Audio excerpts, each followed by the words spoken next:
நம்ம ராகவத்தின் டிஃபன் சென்டருக்கு வந்தீங்கன்னா விலை குறைவாக மன நிறைவாக நல்லா சாப்பிட்டு போகலாம். வரீங்களா?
சொல்லாம இருந்தா எப்படிம்மா?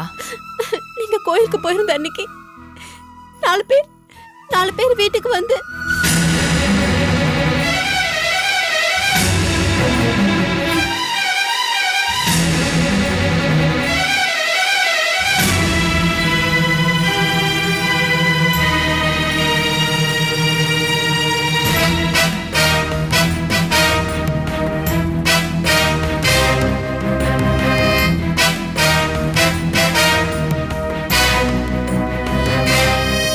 எவ்வளவுதான்ப்பா ஹெல்ப் பண்ணுவீங்க? அன்னைக்கு மட்டும் அர்ஜுன் மாமா வரலனா எனக்கும் அத்தைக்கும் என்ன நடந்துருக்குனே தெரியாதுப்பா. உன் வீட்டுல பூந்து இவ்வளவு கலாட்டா பண்ற அளவுக்கு அந்த கந்து வெட்டிக்காரனுக்கு அவ்வளவு திமிரா? பணம் என்ன பெரிய பணம்? என்கிட்ட ஒரு வார்த்தை சொல்லி மூஞ்சில் விட்டு வச்சிருப்பேன்ல. அந்த தினேஷ் பையன் என்ன பண்றான்? என்கிட்ட ஒரு வார்த்தை சொல்லிருக்கலாம்ல. அவனை விடு. என் தங்கச்சி எங்க போச்சு புத்தி? ஓட அவளுக்கு ஒரு போன். பாவம் பார்த்த. அவங்க என்ன பண்ணுவாங்க? பிசினஸ்க்காக இவர் கடன் வாங்கியிருக்காரு. அவரும் தேவையில்லாம ஒன்றும் செலவழிக்கலப்பா. பிசினஸ்ல லாஸ். அதுக்கு பணத்தை புரட்டுறதுக்காக வெளியூர் போயிருந்தப்போ இப்படி ஒரு பிரச்சனை. அதனால உங்களை பார்க்கறதுக்கே பயந்துட்டு இருக்காரு. மாமாவை பார்க்க பயந்தா எப்படி? அந்த பயம் தொழில இருந்திருக்கணும். அக்கா, சுவாதியை பயமுறுத்தாம அவளுக்கு என்ன பண்ணணுமோ பண்ண சொல்லுங்க.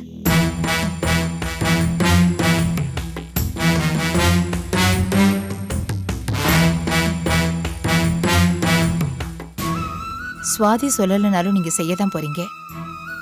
செய்யறத காலாகாலத்துல செஞ்சிருங்களேன். ஆமாப்பா, எனக்கும் ரொம்ப கஷ்டமா இருக்கு. இதுவே கடைசி தடவையா இருக்கட்டும். இதே மாதிரி தான் ஒவ்வொரு தடவையும் தினேஷ் சொல்றாரு. ஸ்வாதி, அவரை கொஞ்சம் கண்டிச்சு வைமா. நான் உன்னோட நல்லதுக்கு தான் சொல்றேன். பரவாயில்ல விடு, ஆனதாய் போச்சு. பாக்கிய நான் பாத்துக்கிறேன். நாளைக்கு தினேஷ் ஆபீஸ்க்கு வர சொல்லு, என்ன பண்ணுமோ நான் பண்ணிக்கிறேன். நல்லது நல்லது.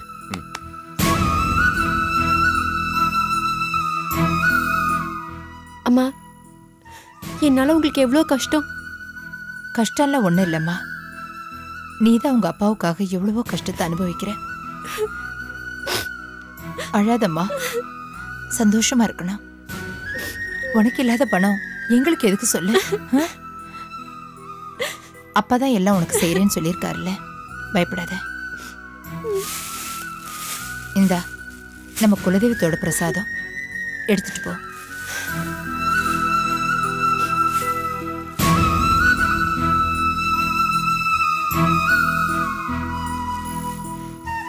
வரேம்மா.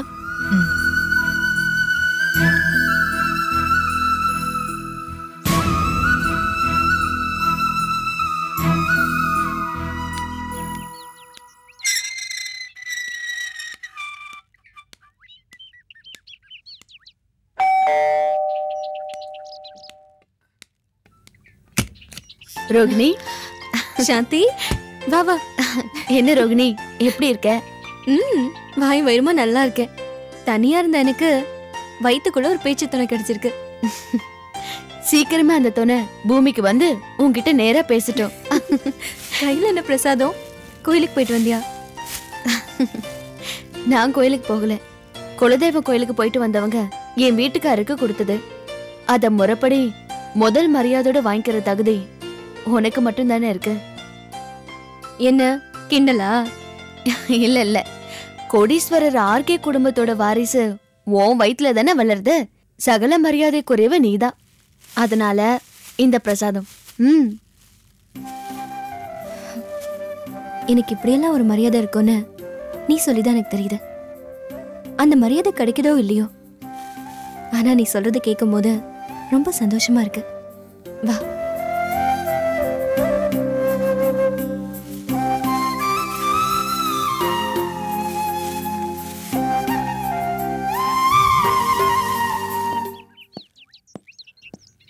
ரோகிணி, ரோகிணி,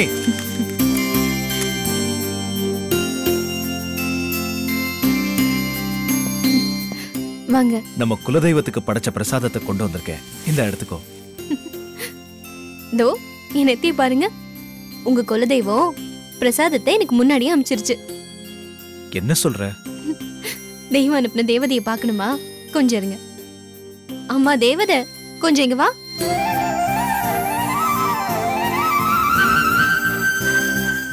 சாந்தி, நீயா? என்ன மாதிரி இவங்களும் கோயிலுக்கு வரல இல்லையா? அது மட்டும் இல்ல, அப்பா எதிர்பார்க்கிற பேர பொள்ளிய சுமந்துட்டு இருக்கிற பட்டத்து மகாராணி இவங்களுக்கு கொடுக்கலனா எப்படி? பாத்தீங்களா, உங்களை விட சாந்திக்கு தான் என் மேல மரியாதை, அக்கறை எல்லாம். அந்த தைரியத்துல தான் நான் நிம்மதியா ஆபீஸ்க்கு போக முடியுது, குலதெய்வத்தை கும்பிட முடியுது. சாந்தி கிடைக்கிறதுக்கு என் தம்பி மட்டும் கொடுத்து வைக்கல, நீ நானும் கூட கொடுத்து வச்சிருக்கோம். இது பாருங்க, இப்படி எல்லாம் பேசினா எனக்கு கூச்சமா இருக்கு. ரோகிணியே எனக்கு பிடிக்கும், என்னால முடிஞ்சதை நான் செய்யறேன், அவ்வளவுதான். உன்னால முடிஞ்சதை நீ செய்யற, எங்களால முடிஞ்சதை நாங்க பாராட்டுறோம். சரி, நான் கிளம்பட்டுமா? டைம் ஆயிடுச்சு. நான் வரேன்.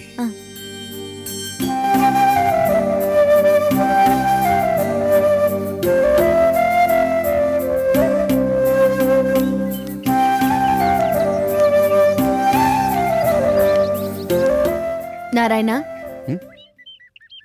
நீங்க எப்பமா வந்தீங்க? நான் அப்பவே வந்துட்டேன். பிரசாதம் கொடுக்க வந்தேன். ஐயா வந்திருக்காரு. இருக்காரு. சீக்கிரமா வந்து சேருங்க.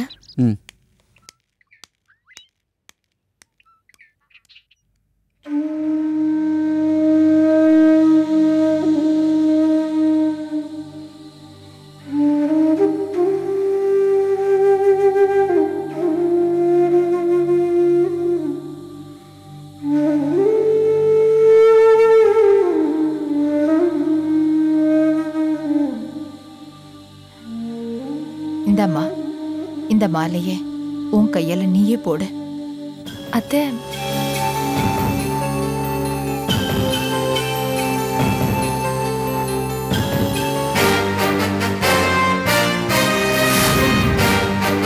உன் வேஷம் கரைய போகுது. இவனுக்கு போய் நான் மாலை போட வேண்டியிருக்கு.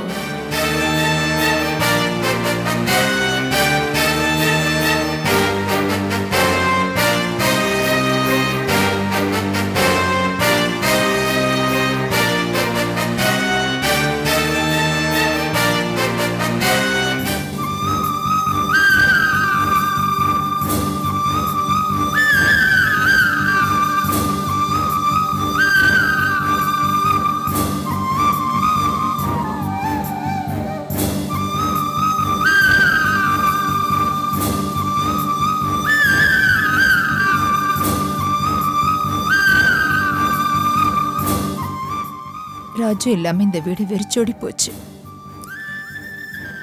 ஆமா அத்தை, அவர் மயக்கம் போட்டு விழற அந்த கடைசி நிமிஷம் வரைக்கும் இந்த வீட்டுக்காக ஓடி ஆடி உழைச்சிருக்காரு. நீ மயக்கம்னு சொன்ன ஒண்ணுதான் எனக்கு ஞாபகம் வருது. அன்னைக்கு ஏதோ ரொம்ப முக்கியமா என்கிட்ட சொல்ற மாதிரி அவசர அவசரமா ஓடி வந்தான். திடீர்னு நெஞ்ச பிடிச்சிட்டு சாஞ்சிட்டான். என்ன சொல்லணும்னு நினைச்சானு தெரியல. அது அவனுடைய மறைஞ்சு போச்சு. ஒருவேளை அவனோட முடிவு நெருங்கிடுச்சுன்னு அவனுக்கே தெரிஞ்சு அவனோட கடைசி விருப்பத்தை என்கிட்ட சொல்ல நினைச்சானோ.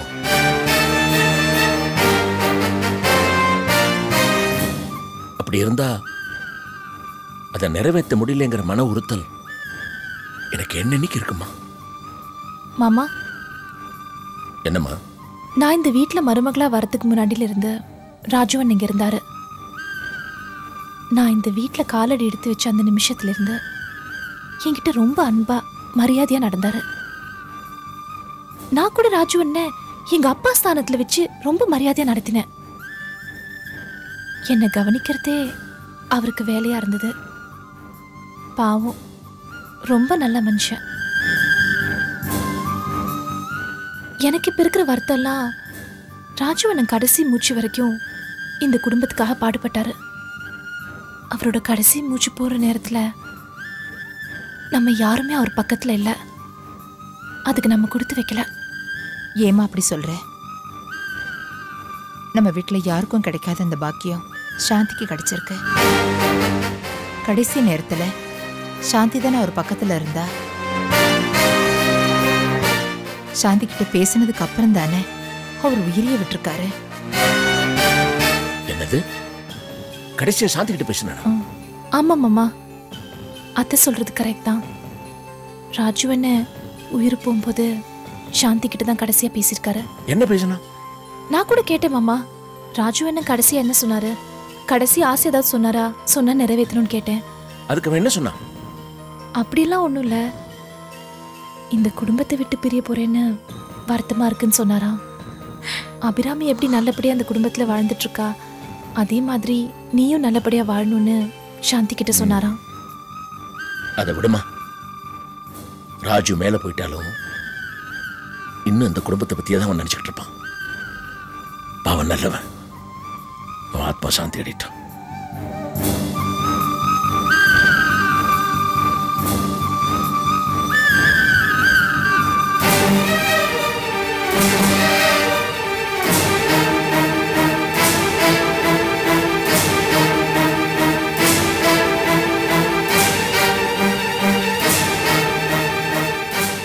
எப்படியோ ராஜுவனை கடைசியா சாந்தி கிட்ட தான் பேசினார்னு மாமா கிட்ட போட்டு கொடுத்தாச்சு.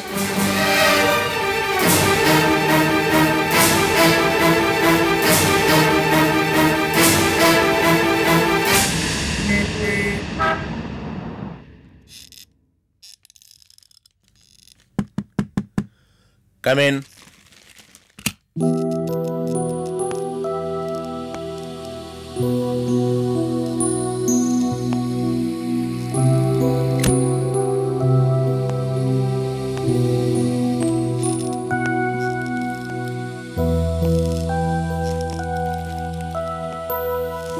அடடே, நீங்களா? வாங்க சார், உட்காருங்க. பரவாயில்ல சார், உட்காருங்க. இல்ல மாமா, நான் நிக்கிறேன். இந்த பயமும் பணிவும் என்கிட்ட மட்டும் இருந்தா பத்தாது. நீங்க செய்யறீங்களே தொழில், அதுலயும் இருக்கணும். அகடம் விகடம் பண்ணி யார் வேணா சம்பாதிக்கலாம்யா. ஆனா துட்டு சேமிக்க சாமர்த்தியம் வேணும். இல்ல மாமா, கல்யாணத்துக்கு முன்னாடி நான் அப்படி இப்படின்னு இருந்திருக்கலாம். ஆனா உங்க பொண்ணை கட்டினதுக்கு அப்புறம் நான் சின்சியரா ஒழுங்கா தான் மாமா இருக்கேன். இருந்து என்ன பிரயோஜனம்? ஆர்கே மருமகன் வீட்டுக்குள்ள கடங்காரம் பூந்து கழுத்தை நெரிக்கிற மாதிரி கேட்டான்ல. இதே மாதிரிதான் என் பொண்ணு தலை குனிஞ்சா. அவ தலை குனிஞ்சா நான் தலை குனிஞ்ச மாதிரி. மாமா, அந்த கடன் கல்யாணத்துக்கு முன்னாடி வாங்கினது. கல்யாணத்துக்கு அப்புறம் வாங்கின 3 லட்சம், அது எந்த கணக்கு? இல்ல மாமா, இது பழைய கடன். அதை நானே அடைச்சிருவேங்கிற நம்பிக்கையில தான் உங்ககிட்டயும் சுவாதிக்கிட்டையும் வெறும் சொல்றேன். நம்பிக்கையால கடன் அடைக்க முடியாது. வெறும் கையால முழம் போட பாக்குறியா? எந்த கடனை திருப்பி கொடுக்க முடியுமோ அதை மட்டும் தான் வாங்கணும். அவன் தான் கொடுக்குறான்னா இஷ்டத்துக்கு வாங்கிக்கிறதா? அட முதல்ல தான் கொடுக்க முடியல, மாசம் மாசம் வட்டியா கொடுக்க வேணாம். அப்பதானே சும்மா இருப்பான். இந்த நிலைமைக்கு ஏன் கொண்டாந்த? யார அவமானப்படுத்த? என்ன மன்னிச்சிருங்க மாமா, என் மேல எந்த தப்பும் இல்ல. என் தொழில்ல போட்டி அதிகமாயிடுச்சு. அது மட்டும் இல்ல, நிறைய எதிரிங்க முளைச்சிட்டாங்க. முளைக்கத்தான் செய்வாங்க. எந்த தொழில் நீ தனி கட்ட ராஜாவா இருக்க முடியும்? எந்த தொழில் ஆரம்பிச்சாலும் போட்டி பொறாமையெல்லாம் இருக்கத்தான் செய்யும். சமாளிச்சு தான் ஆகணும். என்ன குழந்தை மாதிரி பேசிட்டு இருக்கிற நீ? இது எல்லா தொழிலுக்கும் காமன் தான். அதுவும் மீடியா தொழிலை பத்தி எனக்கு நல்லாவே தெரியும். அங்க டெக்னாலஜி இம்ப்ரூவ் ஆகிட்டே இருக்கு. நீ உன்னை இம்ப்ரூவ் பண்ணிக்கல, போட்டியை சமாளிக்கவே முடியாது. இதெல்லாம் உன்னால முடியாதுன்னா பேசாம இங்கே மாச சம்பளத்துக்கு வேலை செய்வோம். ஆனா அங்கேயும் உழைச்சாகணும்பா. முதலாளியை சாட்டிஸ்ஃபை பண்ணி ஆகணும். இல்ல மாமா, எதிரிங்கெல்லாம் என்ன குறி வச்சு திட்டம் போடுறாங்க. இப்போ பிசினஸ்ல முதலீடு செய்ய என்கிட்ட பணம் அவ்வளோ இல்ல. ஆனா எதிரிங்கெல்லாம் ரொம்ப பவர்ஃபுல்லா இருக்காங்க. அவங்க கிட்ட மோதுற அளவுக்கு என்கிட்ட திறமையும் தைரியமும் இருந்தா கூட பணம் இல்லையே.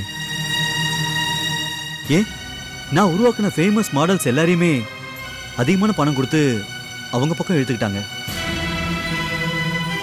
வெறும் திறமையை மட்டும் வச்சு அவங்க கூட என்னால போட்டி போட முடியல. அவங்க பணத்தை வச்சு எல்லாத்தையும் சாதிக்கிறாங்க. மாமா, நான் இந்த தொழில தோக்கறத கூட பெருசா நினைக்கல.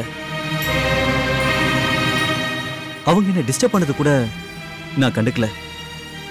தொழிலே கிடைக்காம நான் நாளைக்கு ரோட்டு கூட வந்துடலாம். ஒரு பேச்சுலரா இருந்தா கூட இத ஒரு பெரிய பிரச்சனை எடுத்துக்க மாட்டேன். ஆனா என்னை கட்டிக்கிட்ட ஒரே காரணத்துக்காக சுவாதி வேதனைப்படக்கூடாது. அதை நினைச்சா எனக்கு வருத்தமா இருக்கு, வேதனையா இருக்கு. ஏய் ஏய் ஏய் ஏய் தினேஷ், என்னப்பா அது குழந்தை மாதிரி? ஏய் மாப்பிள்ள, வாழ்க்கையில இதெல்லாம் சகஜம்பா. கவலைப்படாத. உனக்கு எவ்வளவு கடை இருக்குன்னு என்கிட்ட சொல்லு, நான் அடைக்கிறேன்ப்பா. அது மட்டும் இல்ல, உன் தொழிலை எக்ஸ்பேண்ட் பண்றதுக்கு எவ்வளவு பணம் வேணும்னு கேளு, அதையும் நான் தரேன். சின்ன புள்ள மாதிரி அழுதுகிட்டு இப்ப சொன்னேன் இல்ல, பணம் மட்டும் இருந்தா உன் எதிரிகளுக்கு நீ யாருன்னு காமிப்பேன்னு. ஆர்கியோட மருமகன் யாருன்னு காமிக்கணும். செய்வியா? கண்டிப்பா மாமா. அப்படி மாமா, என்னால உங்களுக்கு எவ்வளவு சிரமம் மாமா? ஒரு சிரமமும் இல்ல. இப்ப சொன்ன பாரு, என் பொண்ணை சந்தோஷமா வச்சுக்கணும், அதான் உனக்கு முக்கியம்னு. அது முன்னால இந்த காசு ஒண்ணுமே இல்லப்பா, வெறும் தூசு. சரி மாமா, ரொம்ப நன்றி மாமா. மாமா, நீங்க எப்போ வர சொல்றீங்களோ அப்போ வந்து நான் காசு வாங்கிட்டு போறேன். இரு, அவசரப்படாது, வெயிட் பண்ணு.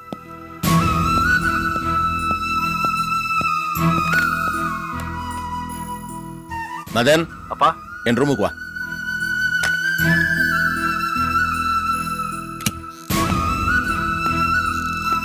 ஹாய் தினேஷ், எப்போ வந்த? இப்பதான். வா மதன். மாப்பிளைக்கு சின்ன பினான்சியல் ப்ராப்ளம். யாருக்கு எவ்வளவு கொடுக்கணும்னு லிஸ்ட் பண்ணி செட்டில் பண்ண ஏற்பாடு பண்ணு. மாமா, கேஷா இருந்தா பெட்டரா இருக்கும் மாமா. ஓகே, என்ன வேணுமோ மதன் சொல்லு. Madan, take care. Okay okay, ரொம்ப தேங்க்ஸ். வரேன் மாமா.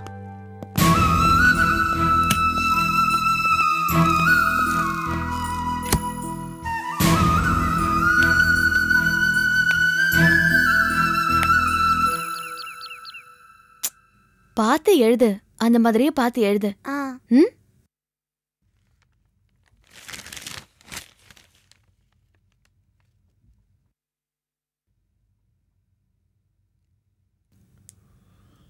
கொண்டா. ஓகே. அம்மா, மதனை அபிராமி கூப்பிட சொன்னேன், கூப்பிட்டியா? கூப்பிட்டேங்க, வந்துட்டு இருக்காங்க. என்ன முக்கியமான விஷயம்? எல்லாரையும் வர சொல்லியிருக்கீங்க? சொல்றேன். உங்ககிட்ட சொல்லாமியா? அவங்களும் வந்துட்டோம், எல்லாரையும் வச்சுட்டே சொல்லிடுறேன். என்ன மாமா கூப்பிட்டீங்களா? முக்கியமா ஒரு விஷயம் சொல்லத்தான் கூப்பிட்டேன். பாதி மதனுக்கு ஏற்கனவே தெரியும், மீதி இப்ப சொல்லிடுறேன். இன்னைக்கு தினேஷ் ஆபீஸ்க்கு வந்திருந்தான். வந்து அவன் கஷ்டத்தெல்லாம் சொல்லி அழுதான். பொண்டாட்டிய வீடு புந்து ரவுடிங்க மிரட்டுற அளவுக்கு ஏன் நடந்துக்கிட்டேன்னு கேட்டீங்களா மாமா? கேட்டேம்மா. அவன் சொன்ன பதில கேட்டப்புறம் எனக்கே அவன் மேல பாவமா இருந்துச்சு. முடியாம தான் கடன் வாங்கியிருக்கிறான். ஏமாத்தணுங்கிற எண்ணம் எல்லாம் அவனுக்கு இல்ல. கட்ட முடியல, பணத்தை கொடுத்தவன் கோர்ட்டு கேஸ்ன்னு இழுத்துருக்கிறான். இவனும் வாய்தாகிதானு வாங்கி அவன் பொறுமையை சோதிச்சிருக்கிறான். நிலைமை கைமீறி போயிருச்சு. அவனோட கஷ்டம் எனக்கு புரியுது. ஏன்னா ஆரம்ப காலத்துல எனக்கு அதே பொசிஷன் தான். நல்லவன் தான் அவன். தினேஷோட நாணயத்துல எனக்கு பூர்ண நம்பிக்கை இருக்கு. சரிங்க, அவனை கூப்பிட்டு என்ன சொன்னீங்க? அப்பா தினேஷோட கடனெல்லாம் செட்டில் பண்ணிடுறேன், ஃபைனான்ஸ் பண்றேன்னு சொல்லியிருக்காருமா. அவனோட கணக்கு வழக்கெல்லாம் நான் தான் பார்த்துட்டு இருக்கேன். அப்பா எடுத்த இந்த முடிவு எனக்கு ரொம்ப சந்தோஷமா. உனக்கு அபிராமி? உங்களுக்கு சந்தோஷம்னா எனக்கும் சந்தோஷம்தான்.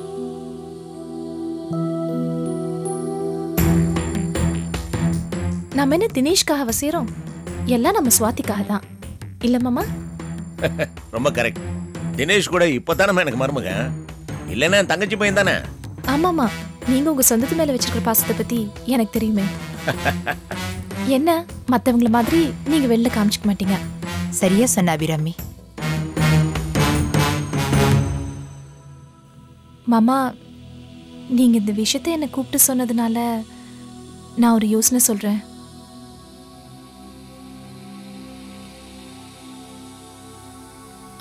உங்களுக்கு சரின்னு பட்டுதுன்னா பண்ணுங்க. என்ன அப்படி சொல்ற? நீ என்னைக்கு தப்பா சொல்லிருக்க? சொல்லுமா.